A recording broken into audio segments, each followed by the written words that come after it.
All right, check this. This is me and five of my best entrepreneurial buddies sitting in a villa, this villa in Brazil. It's also when I made my first 16K per month. And I want to touch on how I did that, and also I think some of the biggest lessons I learned while being in Brazil, spending time with five other guys who make a ton of money online, and share some insights and why I went from making very little to so much in such a short period of time while changing nothing about my business or what I did, but only the people I was with. And so the thing is, we all hear this idea that, oh, your network is your net worth, whoopity doo doo, cool.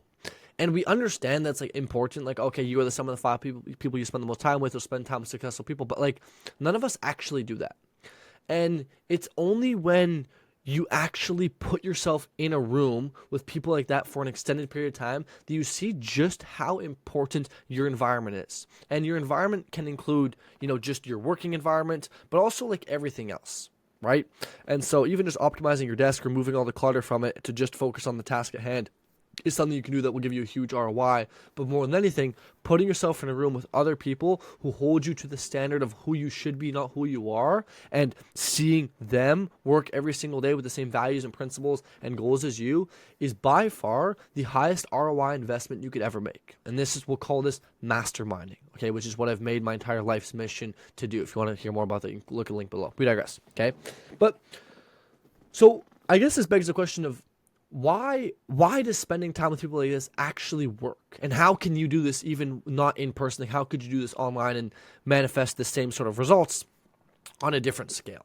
So here's the thing I realized, because I reflected back on this moment. When you are constantly by yourself at home with the same people, who typically the people we grow up with don't have the same mindset, the same goals, the same ambition, the same drive as us. They all see us as some crazy delusional psychopath kid that has crazy dreams that are unrealistic to all of them, right? That's what we hear all the time from our moms, from our parents, from our brothers, from our sisters, from our friends, from our cousins, from our teachers.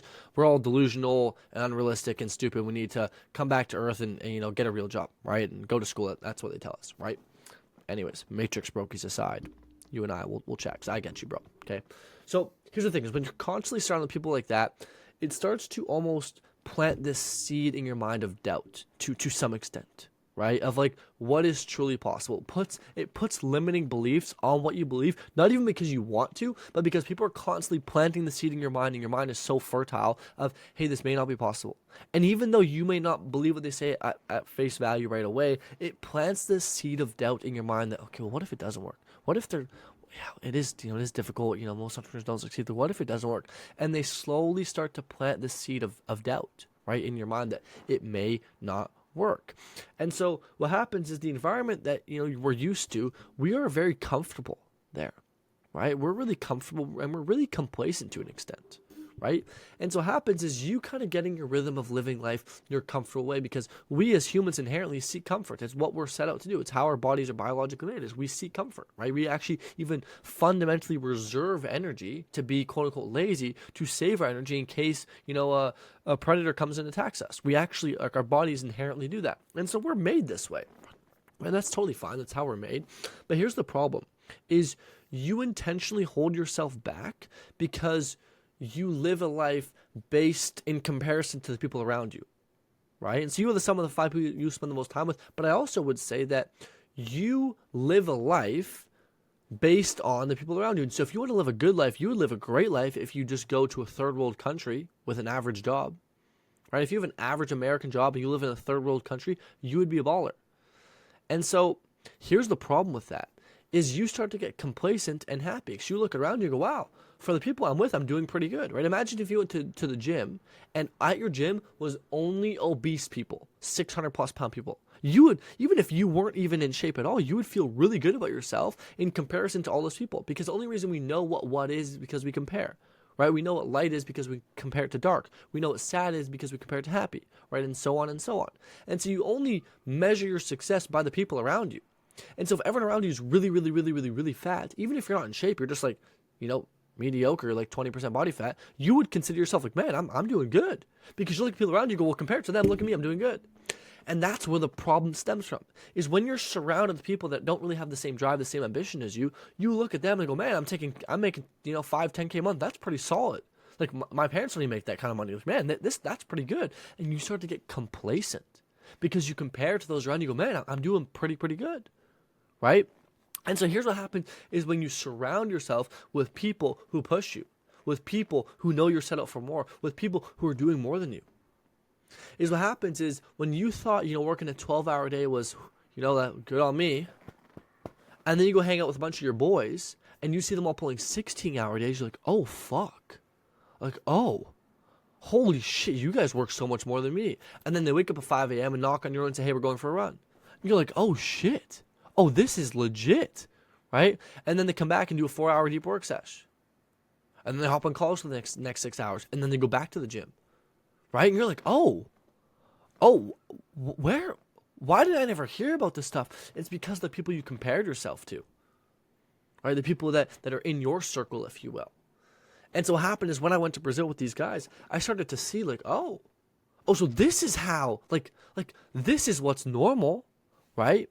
Because you only know what normal is based on how you've been brought up, right? And so if you got brought up every single day getting punched in the face, you would assume that, parents punch their kids in the face, that's normal. But when you surround yourself with other people, you start to see what's truly normal, right? And so what maybe everyone told you, working 12 hours a day every single day isn't good for you. Why do you work on weekends? And then you go hang out with all your buddies and all you do is work 16 hours a day every single day, even on weekends. You're like, oh, so that's what's normal in this space. And it changes your perception. It changes your paradigms and your mental models in your brain about what's normal, what's acceptable, what's not. And what happens, you start to smash all the limiting beliefs you had. One of the biggest ones for me was making money. I remember the first time when I ever joined a mastermind, right? And there was this guy who was stupider than me, uglier than me, weaker than me, and shorter than me. Just had to throw that in there. Yet, when I joined, he was making around the same as I was. And within the next 2 months, he scaled to $17K per month, and I stayed exactly where I was at. And I was like, what the fuck? Like, I'm smarter than him. Handsomer, sexier, taller, stronger, smarter. Maybe I even work harder than him. I don't know, right? I thought all these things. Yet he just made $17K last month. And I'm still stuck where I'm at. What the fuck? He has access to all the same information, the same people, everything. How did he do this? And that's when it clicked into my mind. That you need to surround yourself with people who will push you to the person you should be, not to the person you are. With people who will inspire you and break your limiting beliefs, regardless of what you say or what you think. I remember this one time, I was complaining about charging. I was like, I'm charging too much. And one of my good buddies, Julian, came in and roasted the fuck out of me for an hour straight. After that, I tripled my prices. And fundamentally, nothing changed about my offer or my deliverables. The only thing that changed was my belief around how much I should charge. That was it. I just broke my belief by somebody telling me, Stefan, you're being a pussy. I was like, thank you. You're right. And so there's also a lot of psychological benefits of having people around you that are like-minded, right? Like this testosterone effect, right? When you're by yourself and you see a hot chick in the mall, you're kind of scared to approach her. But if you're with 10 of your boys, it's a bit of a different story, right? You're like, dude, I don't give a fuck. What's the worst happen? She says no, and I just go back with my boys. Like, that doesn't seem like that bad at all. So you go and do it. You have this inherent drive and this boost of testosterone. Now, quick little disclaimer, I want to throw this in here. If you're someone that's listening to this and you're a young man who wants to escape the matrix and surround yourself with other people like this, click the link down below. Join my cult, my mastermind, where we do exactly what I'm talking about, okay? To make sure you get the best network possible and hold you to the standards of the person you should be, not to the person you are, okay? Anyways, so the the thing is that your circle quite literally will dictate your success level. It's just that simple, right? Like, your circle will dictate that. And so if your circle is a bunch of stoner, loser, party, or fucks, you best believe you're not going to amount to anything. And then obviously it begs the question, well, Stefan, how do I find myself a good circle? Obviously in person is difficult, right? Due to the nature of just trying to find people in your local surface area, right? With the same ambitions is difficult, but online it's so easy. There's so many. I have a free Discord community. You can go find people in there, right? Of people just like you, right? And all you have to do is just put yourself out there. And that's, I think, the part people don't understand, coupled with the fact that if you want to increase your network, become somebody people want to network with. It's that simple. Like, one of the best hacks I've used that I've met billionaires and multimillionaires with is just become somebody that people would want to network with, and you will find yourself in rooms that you never would have before.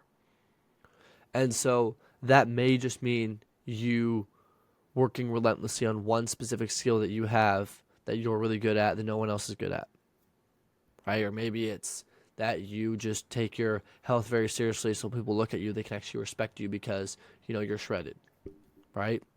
Or you're always clean shaven with a nice haircut, and you speak well and elegantly, etc. Right? Like, these are all very small little things, but they definitely do add up to a bigger scale. But to go back to the original thing of the story back in Brazil, the biggest belief switch for me was just seeing people around me just like me who worked sometimes less, sometimes more, right? And seeing their skills and being like, if they can do this, why can't I? And just having that extra belief of, if they can, why can't I, was quite literally the difference maker in me making way more money. Like, that was literally it. Was just this idea of, if they can, why can't I? And I just had belief in myself to do it. And the rest is history. And so I know that this is kind of being all over the place. It's late, and my thoughts are wandering around my head like there's no tomorrow. But I hope that this can serve as some guiding principles, I guess, perhaps, as to, networking and surrounding yourself with a circle of people that think like you and have the same drive and ambition and purpose and values and principles, etc., and to inspire you to go find those people, right? And like I said, my goal is to unite people like you to find your tribe. So click the link down below to find your tribe. But go, whatever you do, go find your people, because it'll be the single biggest difference maker you ever make in your life. Putting my glasses on because my eyes hurt. Blue light sucks. Peace.